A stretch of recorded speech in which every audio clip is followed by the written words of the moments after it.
Assalamu alaikum dear students. Today we are going to discuss how Chaucer was influenced from the Italian period, which was the most important part of his life.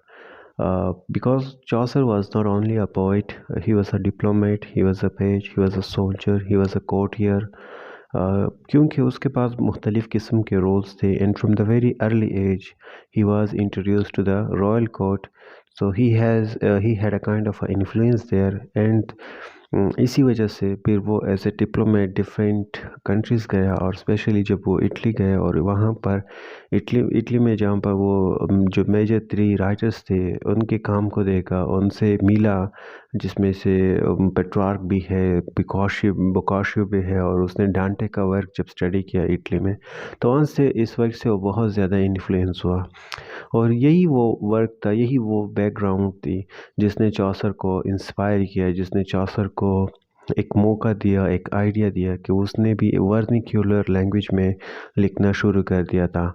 और वहाँ से उसको एक नई सोच मिली थी उसकी राइटिंग का, जिस तरह से आज हम कहते हैं ना कि Chaucer was the greatest name in English literature. Chaucer was the father of English literature और Chaucer was the father of poetry, ये जो भी आप कहें, तो ये जस्ट बिकॉज क्योंकि ये इटली गया हुआ था और वहाँ पर इटली के जो राइटर्स थे उनसे वो बहुत ज़्यादा इन्फ्लुएंस हुआ था। तो चौसर के इटालियन पीरियड, हमें पता है कि जब भी हम चौसर के वर्क को डिस्कस करते हैं तो चौसर का वर्क उसकी लाइफ की तरह हम 3 हिस्सों में डिवाइड करते हैं, French period, Italian period and then the English period. अब यहाँ पर पहले चंद एक लेक्चर्स में हमने फ्रेंच पीरियड को डिस्कस किया था कि किस तरह से चौसर फ्रेंच लिटरेरी मॉडल से इन्फ्लुएंस था और किस तरह से उसने ट्रांसलेशंस की थी या उनके मॉडल को अपना कर उसने ख़ुद अपने जो बुक ऑफ डचेस था या फिर इस तरह से जो हाउस ऑफ द इस तरह कुछ और काम थे जो उसने लिखे थे जो फ्रेंच के दौर से रिलेटेड थे। अब इस लेक्चर में हमने सबसे पहले बिफोर गोइंग टू स्टार्ट और before going to discuss the Chaucer work कि उसने इस टाइम जो काम प्रोड्यूस किया था, हम सबसे पहले जो 3 मेजर जो राइटर्स थे उस टाइम के इटालियन राइटर्स, जिसमें हमारे पास पहले नंबर पर आता है डांटे। हम पहले नंबर पर हम डिस्कस करेंगे डांटे को कि किस तरह से वो डांटे के काम से इंस्पायर हुआ था और किस तरह से डांटे का जो काम था वो उसके लिए एक बैकग्राउंड बना या एक रिसोर्स, एक मटेरियल रिसोर्स बना जिसकी वजह से वो इन्फ्लुएंस हुआ और उसने अपनी थीम्स, अपना जो मॉडल था उसको डेवलप किया चौसर ने। सेकंड नंबर पर हमारे पास आता है बोकाशियो का वर्क भी बहुत ज़बरदस्त वर्क था जिससे चौसर बहुत मुतासर हुआ था और जिसको चौसर को उसने इस वर्क ने चौसर को बहुत ही इम्प्रेस किया हुआ था और बोकाशियो के बहुत सारे काम ने चौसर की हेल्प की थी उनके प्लॉट डेवलपमेंट में, उसके थीम्स डेवलपमेंट में। तो हम बोकाशियो को भी स्टडी करेंगे और साथ में फिर जो लास्ट वन है हमारे पास जो जिससे चौसर इम्प्रेस था वो था पेट्रार्क का, जिसके बारे में हमने काफ़ी बार पढ़ा होगा कि पेट्रार्क के सोनेट्स, जिसने सोनेट्स लिखे हुए थे। तो ये वो 3 राइटर्स थे, 3 इटालियन राइटर्स थे जिससे चौसर इन्फ्लुएंस हुआ था और चौसर ने इनको देखकर अपना काम भी इनकी अकॉर्डिंगली मॉडिफाई किया था और अपना काम भी इसी तरह से किया था जिस तरह से इन तीनों ने अपना काम किया था। तो सबसे पहले हम पढ़ते हैं डांटे को डिस्कस करते हैं कि डांटे कौन था और ब्रीफली डिस्कस करेंगे ताकि हमें चौसर की जो नेक्स्ट जो हम चौसर का जो वर्क डिस्कस करेंगे ताकि फिर हमें उसकी समझ आ सके, इसलिए हम इस इटालियन राइटर्स को but we need to discuss it. So Dante's most famous work and influential work is the Divine Comedy. डांटे ने जो लिखा था, जिसका जो सबसे अहम काम था डांटे का, उसने डिवाइन कॉमेडी ये लिखा था, डिवाइन कॉमेडी। अब डिवाइन कॉमेडी ये क्या था? ये एक एपिक पोएम था, एन एपिक पोएम। अब आप लोगों को पता होगा कि एपिक पोएम क्या है। एपिक एक लॉन्ग नैरेटिव पोएम को कहते हैं जिसमें आपके पास ग्रैंड थीम्स होता है, grand characters, sublime themes, sublime characters होते हैं और इस तरह से आपका जो डिक्शंस भी होता है वो भी सब्लाइम होता है। अब ये स्टोरी नरेट करता है, that narrate his journey means the डांटे मीन्स ऑटोबायोग्राफिकल। ये एपिकल पोएम भी था और इसके साथ साथ ये पोएम, इसको हम एलेगोरिकल पोएम भी कहते हैं। एलिगोरिकल मीन्स थ्रू सिंबलिज्म, जब आप किसी चीज़ को कन्वे करने की कोशिश करते हो। तो यहाँ पर ये डांटे खुद अपने आप से कहता है कि that narrate his journey through the after life, you know, he was sleeping and in the dreams he see his own journey through the afterlife, guided by the Roman poet Virgil. अब यहाँ पर उसकी journey जो थी, journey was the major theme in the literature, journey, क्योंकि यहाँ पर आप जर्नी से आपकी डेवलपमेंट होती है, फिजिकल डेवलपमेंट के साथ साथ आपकी साइकोलॉजिकल डेवलपमेंट आती है जर्नी के साथ।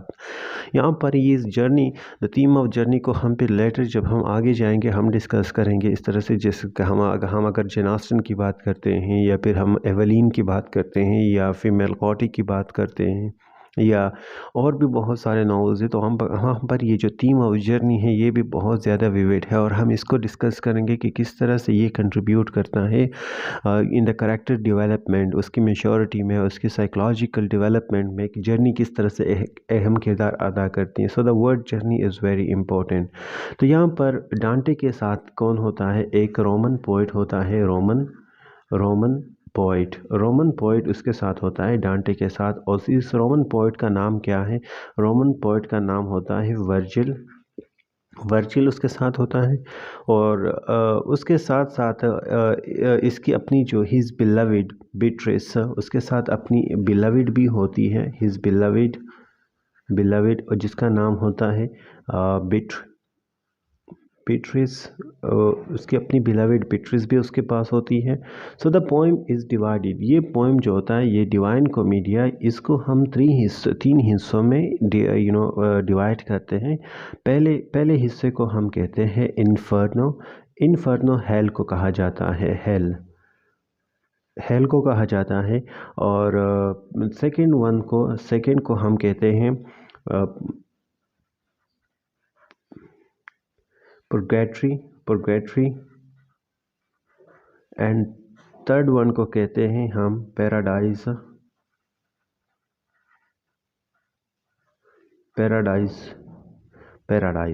मीन्स हेवन, इसको हम हेवन के नाम से जानते हैं। ईच पार्ट, अब हर एक पार्ट में 30 कैंटोस होते हैं, सिवाय एक के, एक्सेप्ट वो फॉर इन्फर्नो, क्योंकि इसमें 34 कैंटोस आते हैं, इसमें 34 कैंटोस, बाकी तो इसमें 33 और इसमें 33, तो टोटल 100 कैंटोस इस पोएम में शामिल थे। कैंटोस यहाँ पर होते हैं which has an additional introductory, the Inferno has an introductory canto. So the poem is written in terza rhyme, अगर हम इसकी राइमिंग स्कीम की बात करते हैं, तो इसकी rhyming scheme A B C B C D C इस तरह से हैं। So the poem is a rich, इसमें आपको बहुत ज़्यादा रिच सिंबॉलिज्म भी यहाँ पर आपको देखने को मिलेगा।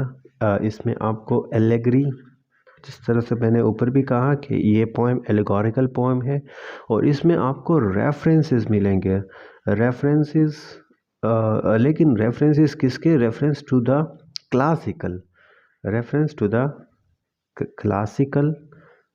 क्लासिकल रेफरेंस भी आपको मिलेंगे, बाइबल से भी आपको वहाँ से भी आपको रेफरेंस मिलेंगे, एंड जो मिडिवल सोर्सेज जो थे वहाँ से भी आपको बहुत ज़्यादा रेफरेंसेस मिलेंगे, मिडिवल सोर्सेज से भी आपको बहुत ज़्यादा रेफरेंसेस यहाँ पर इस पोएम में डिवाइन कॉमेडिया में मिलेंगे।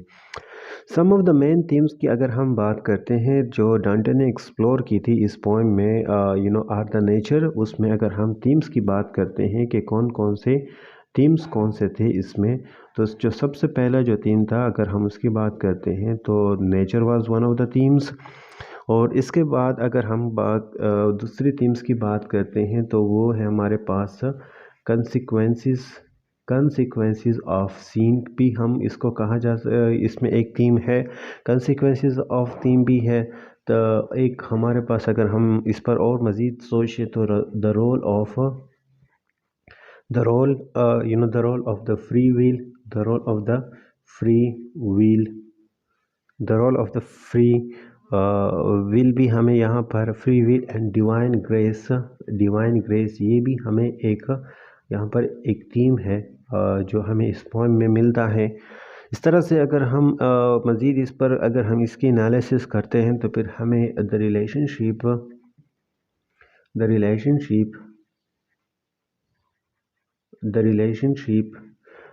between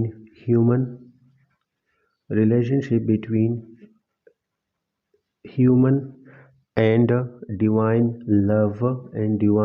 लव ये भी हमें यहाँ पर एक थीम की फॉर्म में हमें नज़र आता है। और इसके अलावा साथ साथ अगर हम इसको मज़ीद और डिस्कस करते हैं तो इसमें हमारे पास जो मॉरल एंड पॉलिटिकल ऑर्डर है of the world, moral and political order of the world ये भी यहाँ पर हमें एक एज ए थीम यहाँ पर हमें मिलता है।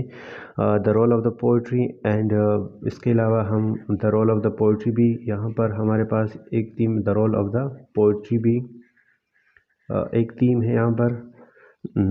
The role of the poetry and reason, the role of the poetry and reason इस पर इन ह्यूमन लाइफ। सो ये थीम भी हमें डिवाइन कॉमेडिया प्रोवाइड करती है। और इसके अलावा अगर हम देखते हैं another theme, the ultimate destiny of the human soul. यहाँ पर अगर हम देखते हैं द अल्टीमेट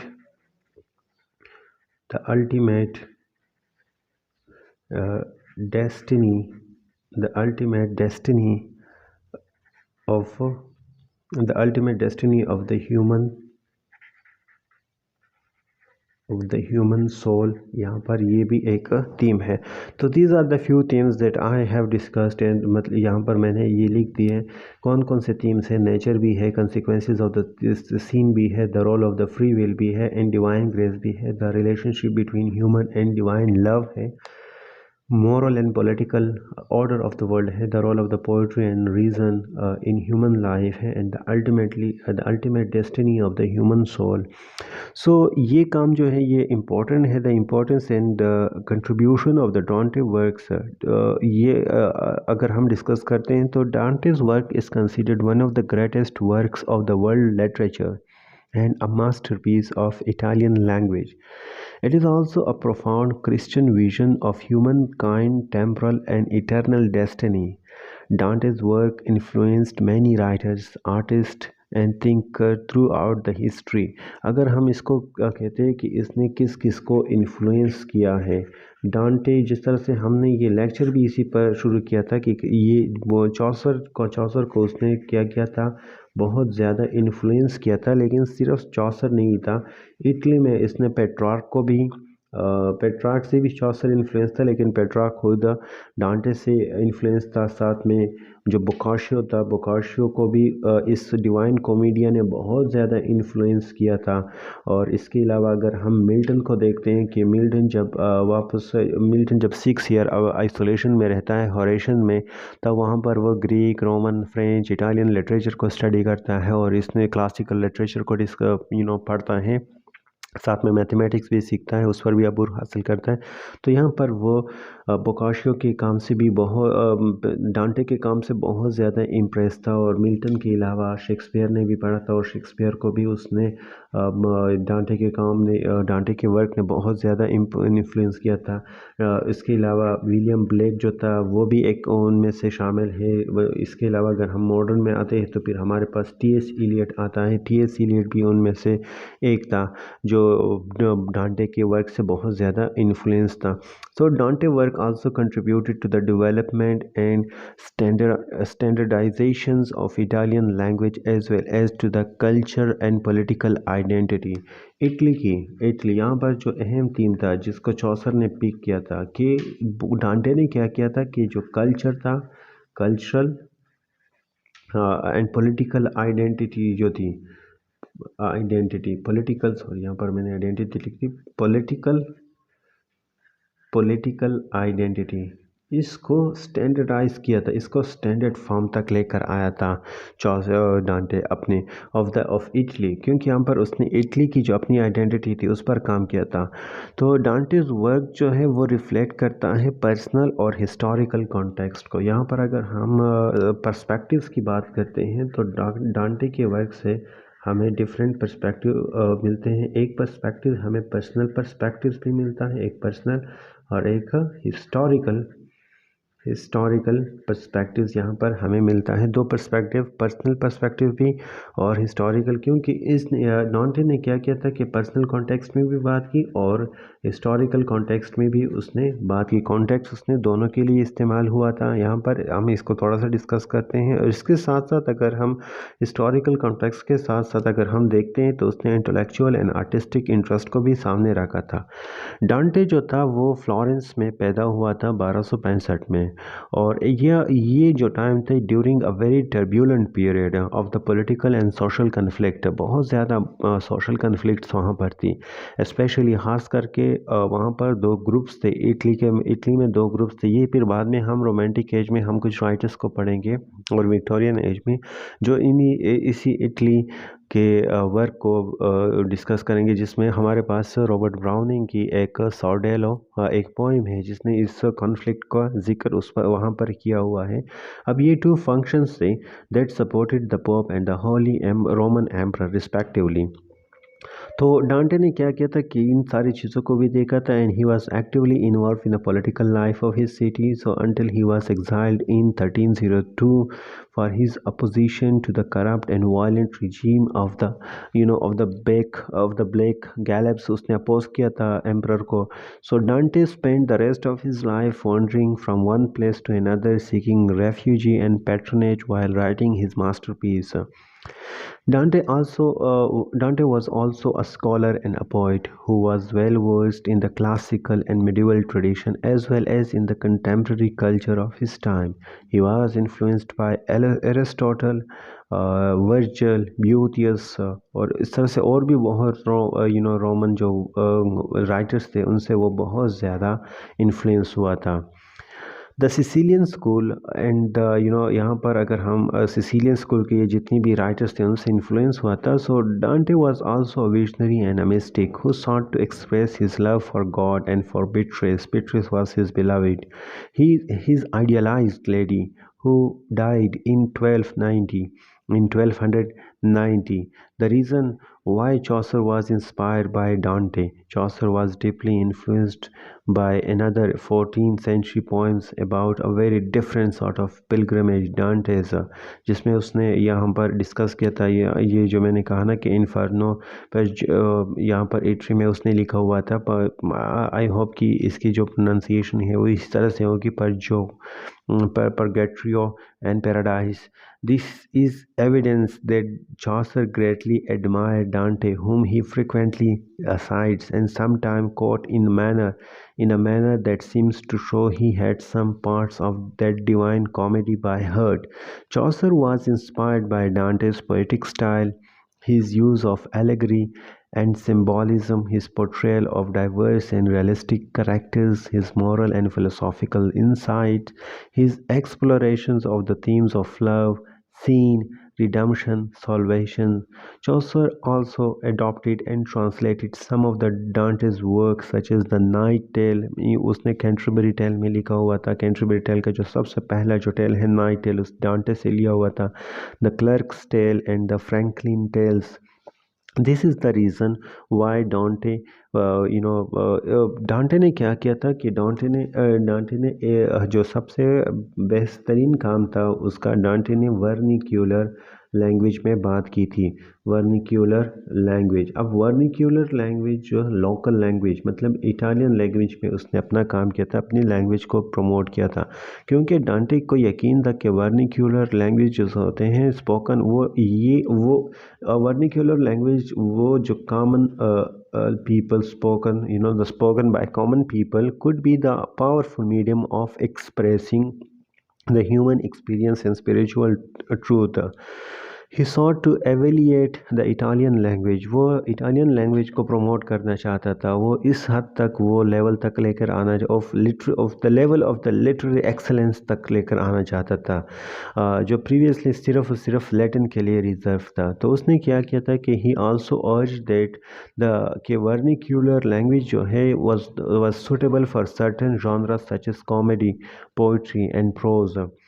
तो इस तरह से उसने ये जो काम किया हुआ था, इसने अपना काम इटालियन लैंग्वेज में किया हुआ था, in which he define and analyse the characteristics and varieties of Italian language. तो इस तरह से उसने अपनी इटालियन लैंग्वेज को बहुत ज़्यादा प्रमोट किया हुआ था। डांटेस का जो डिवाइन कॉमेडिया है जो हमने डिस्कस किया था, which was handed down in more than 800 manuscripts, 800 manuscripts में उसने लिखा हुआ था। मैन्यूस्क्रिप्ट्स में इसको हैंडेड डाउन किया हुआ डिफरेंट मैन्यूस्क्रिप्ट्स में है, and often committed to memory by its reader popular, क्योंकि वहाँ पर जो ये इसकी जो सबसे जो अहम बात थी कि वो यही थी कि वर्निक्यूलर लैंग्वेज में था, फ्लोरेंटीन वर लैंग्वेज में था, in the area far away from Tuscany, making it the form of the language that all educated Italian could understand। तो इस तरह से ये जो था ये बहुत ही ज़्यादा इम्पोर्टेंट काम था चौसर का, डांटे का। और इससे चौसर, ना सिर्फ चौसर इन्फ्लुएंस हुआ था बल्कि हमने यहाँ पर और भी राइटर्स को डिस्कस किया था, जिसमें पेट्रार्क भी है, मिल्टन भी है, शेक्सपियर भी है, टी.एस. एलियट भी है। तो अपने नेक्स्ट लेक्चर में हमने कौशिक को डिस्कस करना है, और फिर उसके बाद उस पेट्रार्क को भी, फिर इन तीनों को लेकर हमने चौसर के काम को डिस्कस करना है। कि फिर आपको समझ आ जाएगा कि चौसर का जो ग्लोरी है, या चौसर का जो सक्सेस है, वो उनके पीछे किन लोगों का हाथ था, या किन लोगों के जो वर्क्स थे वो which works were behind the greatest work of the Chaucer. तो मिलते हैं अपने नए लेक्चर में। Thank you so much for today's